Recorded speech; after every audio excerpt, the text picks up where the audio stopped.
দর্শক, আজকের ভিডিওতে আমরা সার্বিয়া কাজের ভিসা সম্পর্কিত সবচেয়ে গুরুত্বপূর্ণ ৩ টি বিষয় নিয়ে আলোচনা করব। আপনি যদি সার্বিয়া কাজের ভিসা নিয়ে আসতে চান অথবা সার্বিয়া আসার জন্য চিন্তা করে থাকেন, তাহলে আমি মনে করি যে আজকের এই পয়েন্টগুলো আপনার জানা খুবই জরুরি। কারণ আপনি যদি একটা দেশে কাজের ভিসা নিয়ে যেতে চান, সেই দেশ সম্পর্কে আপনার যথেষ্ট ধারণা থাকা দরকার। কারণ সেই দেশে গেলে আপনি কত টাকা ইনকাম করতে পারবেন এবং কোন কাজে গেলে আপনি কত টাকা স্যালারি পাবেন, সর্বশেষে আপনি কত টাকা দেশে পাঠাতে পারবেন। এই বিষয়গুলো কিন্তু আপনার অত্যন্ত জানা জরুরি। ঠিক আছে? তো দর্শক, আজকের ভিডিওতে আমরা ১ম এ যে বিষয়টি নিয়ে আলোচনা করব সেটা হলো বর্তমান সময়ে সার্বিয়া আসলে আপনি কত টাকা পর্যন্ত ইনকাম করতে পারবেন এবং কত টাকা শেষ পর্যন্ত আপনি দেশে পাঠাতে পারবেন। ঠিক আছে? আসলে যে টাকা আপনি ইনকাম করবেন সেই পুরো টাকাটাই কিন্তু আপনি যে দেশেই থাকেন না কেন সেই দেশ থেকে বাংলাদেশে পাঠাতে পারবেন না। ঠিক আছে? এটা আপনারা সবাই জানেন। আচ্ছা, এরপর আমরা জানবো যে কোন কাজে সার্বিয়া কত টাকা ইনকাম করতে পারবেন। আপনি যে কাজেই আসবেন সেই কাজে আপনি কত টাকা ইনকাম করতে পারবেন সেই বিষয়টা নিয়ে একটা সঠিক ধারণা দেওয়ার চেষ্টা করব। এরপর শেষে আমরা আলোচনা করব সার্বিয়া থাকা খাওয়া খরচ কেমন এবং থাকা খাওয়া খরচ কি আপনার নিজের বহন করতে হবে নাকি কোম্পানি বহন করবে। এই সকল বিষয় নিয়ে আজকের ভিডিওতে আমরা ফুল আলোচনা করব। তো আপনি যদি সার্বিয়া আসার জন্য চিন্তা করে থাকেন অথবা সার্বিয়া আসবেন বলে ফাইল জমা করে থাকেন, তাহলে আমি মনে করি ভাই আজকের এই ভিডিওটি আপনার জন্য খুবই গুরুত্বপূর্ণ হবে। তো আমরা প্রথমে আলোচনা করব সার্বিয়া আসলে আপনি কত টাকা পর্যন্ত ইনকাম করতে পারবেন এবং কত টাকা শেষ পর্যন্ত দেশে পাঠাতে পারবেন। দেখেন, একটা দেশে এসে আপনি কত টাকা ইনকাম করতে পারবেন এটা সম্পূর্ণ নির্ভর করে আপনার নিজের উপর। যদি সার্বিয়া আসেন সেই ক্ষেত্রে দেখা যাচ্ছে যে আপনি যদি কোনো হাই স্কিলড নিয়ে আসেন সেইখানে আপনি অনেক বেশি টাকা ইনকাম করার সুযোগ থাকবে আপনার জন্য। কিন্তু যদি আপনি আ আ জেনারেল ওয়ার্কার হিসেবে আসেন, যেমন এজ লাইক বর্তমান সময়ে যে ভিসাগুলো হচ্ছে যেমন কনস্ট্রাকশন ওয়ার্কারের, জেনারেল ওয়ার্কারের ভিসা হচ্ছে, তারপর আপনার বিভিন্ন রেস্টুরেন্টের ভিসা হচ্ছে, এরপর বিভিন্ন ফ্যাক্টরি প্যাকেজিং এর ভিসা হচ্ছে।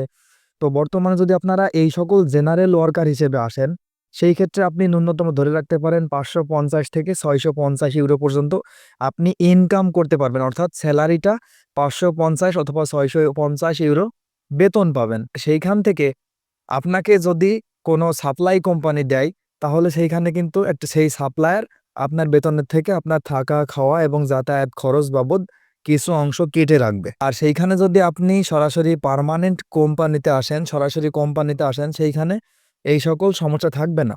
কারণ কোম্পানি আপনাকে যে সেলারিটা দেবে সেটা সরাসরি আপনাকে প্রোভাইড করবে, সরাসরি আপনাকে দেবে। কিন্তু যদি আপনি কোনো সাপ্লায়ারের মাধ্যমে অন্য কোম্পানিতে কাজ করেন, সেই ক্ষেত্রে আপনার সাপ্লায়ারকে কোম্পানি বেতন দেবে, সেই বেতনটা আপনি পরবর্তীতে পাবেন। তো এইখানে যদি আপনি একজন জেনারেল ওয়ার্কার হিসেবে আসেন, তো আমি মনে করি যদি আপনি সাপ্লাই কোম্পানিতে আসেন, সাপ্লাই কোম্পানিতে এসে বিভিন্ন জায়গায় কাজ করলেও আপনি বাংলাদেশে মিনিমাম ৫০ থেকে ৳৬০,০০০ দেশে দেশে পাঠাইতে পারবেন সার্বিয়া থেকে। ঠিক আছে? আর যদি আপনি সরাসরি কোম্পানিতে আসেন, আসার পর যদি এখানে কাজ করেন, কাজ করার পর সেখান থেকে আপনি দেখা যাচ্ছে যে ৬০ থেকে ৭০,০০০-৮০,০০০ পর্যন্ত মিনিমাম দেশে পাঠাইতে পারবেন যদি আপনি সরাসরি কোম্পানিতে কাজ করেন। ঠিক আছে? আর এইখানে আরেকটা বিষয়, সেখানে আমি কিন্তু এটা বলছি যে সরাসরি ভাই এগুলো কিন্তু একদম জেনারেল ওয়ার্কার। সেক্ষেত্রে আপনারা নতুন এসে এরকম সেলারি পাবেন। অনেকেই বলতে পারেন যে ভাই আমি এখানে অনেক টাকা সেলারি পাই, অনেক টাকা বেতন পাই। এইটা আসলে ভাই সম্পূর্ণ আপনার নিজস্ব অভিজ্ঞতা থেকে আপনি বলতেছেন। তো আমি আমার নিজস্ব অভিজ্ঞতা থেকে বলতেছি যে আপনি শুরুর দিকে এসে এখানে এসে আপনি লাখ টাকা ইনকাম করতে পারবেন না, যদি আপনি জেনারেল ওয়ার্কার হিসেবে আসেন। আর আপনি যদি একজন হাই স্কিলড ওয়ার্কার হয়ে আসেন, আপনি যদি একজন স্কিলড ওয়ার্কার হয়ে আসেন, সেই ক্ষেত্রে আপনি এখানে এসে ১,২০,০০০ থেকে ১,৩০,০০০, ৳৫০,০০০ পর্যন্ত ইনকাম করতে পারবেন। সেই ক্ষেত্রে দেখা যাচ্ছে যে আপনি যদি একজন স্কিলড ওয়ার্কার হন, যেমন হচ্ছে যে ওয়েল্ডার, এখানে ওয়েল্ডারের ন্যূনতম বেতন কিন্তু ১,০০০ থেকে €১,২০০ পর্যন্ত। তো এইখানে আপনারা চেষ্টা করবেন যেকোনো একটা স্কিলড নিয়ে আসার জন্য, সেইখানে আপনি অনেক বেশি টাকা ইনকাম করতে পারবেন যদি আপনার যেকোনো একটা স্কিল থাকে। আপনি যদি কোনো দক্ষতা নিয়ে আসেন সেইখানে আপনার বেতনটা অবশ্যই অনেক বেশি হবে। তো আমি আশা করি এই বিষয়টা আপনি বুঝাইতে পারছি। তো আপনি দেখা যাচ্ছে যদি সরাসরি কোম্পানিতে আসেন সেই ক্ষেত্রে আপনি সরাসরি দেশে ৭০ থেকে ৳৮০,০০০ ইজিলি দেশে পাঠাইতে পারবেন। আর যদি আপনি কোনো সাপ্লাই কোম্পানিতে আসেন সেই ক্ষেত্রে ৫০ থেকে ৳৬০,০০০ ইজিলি দেশে পাঠাইতে পারবেন। আচ্ছা, এরপর আমরা আলোচনা করব সার্বিয়া এসে আপনি কোন কাজে কত টাকা সেলারি পাবেন। দেখেন, ১ম এ যে বিষয়টা আমি বললাম যে সার্বিয়া যদি আপনি বিভিন্ন কনস্ট্রাকশন সাইটে আসেন জেনারেল ওয়ার্কার হিসেবে, জেনারেল লেবার হিসেবে, সেই ক্ষেত্রে আপনি €৪৫০ থেকে €৫৫০ সেলারি পাবেন। এটা হচ্ছে যে আপনার বেসিক সেলারি থাকবে। €৫৫০। তো আপনি যদি এই ছাড়া অন্যান্য ফ্যাক্টরিতে অথবা প্যাকেজিং এ আসেন, সেই ক্ষেত্রেও কিন্তু আপনার স্যালারিটা ৪৫০ থেকে €৫০০ হাইয়েস্ট €৬০০ পর্যন্ত পাবেন। নতুন অবস্থায়, ঠিক আছে? আর যদি আসার পর আপনার ধীরে, ধীরে যখন কাজের অভিজ্ঞতা আপনার বাড়বে, যখন আপনি কাজ করতে, করতে একটু এক্সপেরিয়েন্স হবে আপনার, সেই ক্ষেত্রে কিন্তু আপনার €৬০০ থেকে €৭০০ পর্যন্ত আপনি নরমাল ইনকাম করতে পারবেন। সেটা কিন্তু অনেক পরে গিয়ে। সে আপনি কিন্তু শুরুর দিকে এসে কখনোই €৮০০-৯০০ সেলারি পাবেন না যদি আপনি জেনারেল লেবার হিসেবে আসেন। তো আপনারা চেষ্টা করবেন যদি এজেন্সির মাধ্যমে যে এজেন্সির মাধ্যমে আসবেন, সেই এজেন্সির সাথে আগে থেকে কথা বলবেন যে আপনাকে কি সাপ্লাই কোম্পানিতে দেবে নাকি সরাসরি কোম্পানিতে দেবে। এইটা আপনার অবশ্যই জানা জরুরি। কারণ বিভিন্ন সাপ্লাই কোম্পানিতে বিগত দিনে যারা আসছে সেইখানে দেখা যাচ্ছে যে ওই সাপ্লায়ার আপনার সহজে টিআরসি কার্ড করে দিতে পারে না এবং টিআরসি কার্ড করে দিতে দেরি হয়। অনেক সময় দেখা যাচ্ছে যে এইসব সমস্যার কারণে অনেকেই সার্বিয়া থেকে ইতালি অথবা অন্যান্য দেশে গেম দেওয়ার চেষ্টা করে এবং গেম দিয়ে চলে যায়। তো আপনি আসার আগে অবশ্যই কথা বলবেন, যোগাযোগ করে আসবেন যে আমাকে কি সাপ্লাই কোম্পানিতে দিবেন নাকি সরাসরি জেনুইন কোম্পানিতে দিবেন। যদি আপনি কোম্পানিতে আসেন সেইখানে কিন্তু আপনি সুযোগ সুবিধা এবং ইনশাআল্লাহ সবকিছুই ভালো পাবেন। যদি আপনি কোনো সাপ্লাইয়ার কোম্পানিতে আসেন, সাপ্লাই কাজে আসেন, সেই ক্ষেত্রে আপনার একটু সমস্যা হবে। ১ম ৬ থেকে ৭ মাস একটু সমস্যা হবে আপনার। একটু কষ্ট হবে থাকতে এবং খাইতে এবং বেতন পাইতে। আপনি সেলারিও কম পাবেন। আবার সুযোগ সুবিধাও কম পাবেন। যদি আপনি সরাসরি কোম্পানিতে আসেন সেইখানে দেখা যাচ্ছে যে কোম্পানি আপনার থাকা খাওয়া খরচ ২ টাই প্রোভাইড করে। কিন্তু সাপ্লায়ারও প্রোভাইড করে কিন্তু এই অংশটা তারা কেটে নেয়। কিন্তু এটা কিন্তু সরাসরি কোম্পানিতে আসলে কোম্পানিটা কেটে নেয় না। তো চেষ্টা করবেন সরাসরি কোম্পানিতে আসার জন্য। আর যদি সাপ্লাই কোম্পানিতেও আসেন সেটাও আগে থেকে শুনে আসবেন, জেনে আসবেন। সেই ক্ষেত্রে কিন্তু সাপ্লাই কোম্পানিতে আসলে আপনার অনেক বেশি টাকা খরচ হয় না। আপনারা টাকা কম দেওয়ার চেষ্টা করবেন। আচ্ছা, এরপর আমরা শেষে আলোচনা করব সার্বিয়া থাকা খাওয়া খরচ কেমন? এই বিষয়টা কিন্তু আপনারা প্রতিনিয়ত অনেক বেশি জানতে চান আমার কাছে যে ভাই সার্বিয়া আসলে এখানে থাকা খাওয়া খরচটা কেমন হবে? দেখেন এখানে আসার পর আপনি যদি নিজের মতো নিজে খেয়ে নিজে থাকতে চান সেই ক্ষেত্রে কিন্তু অনেক ব্যয়বহুল খরচ হবে। এখানে যদি আপনার নিজে ইনকাম করে নিজের উপর সমস্ত খরচ বহন করতে হয় আপনার, তাহলে এখানে আপনার মিনিমাম €৪০০ থেকে €৫০০ আপনার নিজের খরচই চলে যাবে। তবে এইখানে আপনাকে একটা জিনিস সর্বপ্রথম মনে রাখতে হবে যে আপনি সার্বিয়ার কোন শহরে থাকবেন। সার আ স্বাভাবিকভাবে আপনি যদি বেলগ্রেড শহরে আসেন সেইখানে কিন্তু আপনার তুলনামূলক অন্যান্য শহরের থেকে এখানে আপনার খরচ এবং থাকা খরচ, খাওয়া খরচ এইগুলা কিন্তু অনেক বেশি। আপনি যদি অন্যান্য শহরে থাকেন রাজধানীর বাহিরে, সেই ক্ষেত্রে দেখা যাচ্ছে যে খরচ অনেক কম হয়। হ্যাঁ? তো আপনি যখন একটা কোম্পানিতে যদি কাজে আসেন, সেই ক্ষেত্রে ওই কোম্পানি কিন্তু আপনাকে থাকা এবং খাওয়া ২ টাই প্রোভাইড করবে অথবা যেকোনো একটা আপনাকে তারা দেবে। সেইখানে এইখানে কিন্তু আপনার একটা বড় বেনিফিট হবে যদি কোম্পানি আপনার থাকা অথবা খাওয়া খরচ যেকোনো একটা প্রোভাইড করে। আপনি যদি সার্বিয়া এসে যেকোনো একটা শহরে স্বাভাবিকভাবে ন্যূনতম থাকতে চান, থাকার খরচ প্রতি মাসে আপনার মিনিমাম ১৫০ থেকে €৩৫০ পর্যন্ত লাগতে পারে। মিনিমাম ১৫০ থেকে €২০০ লাগবে।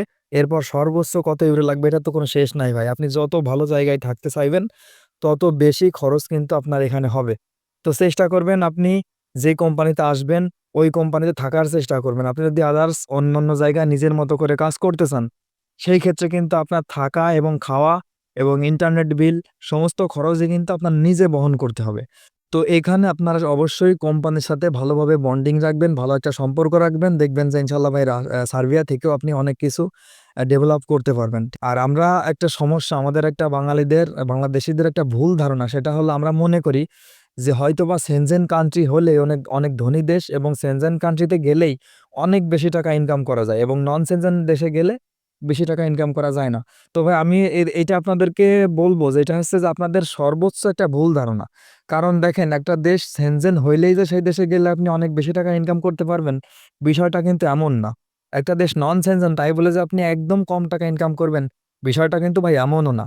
দেখেন আ ইউরোপের সেনজেনমুক্ত দেশ পর্তুগাল, সেইখানে কিন্তু অনেকেই এই ২০২৫ সালে আসছে। কিন্তু এখানে আসার পর কাজ পায় নাই, টিআরসি কার্ডের সমস্যা, কাজের ব্যাপক ক্রাইসিস অবস্থা।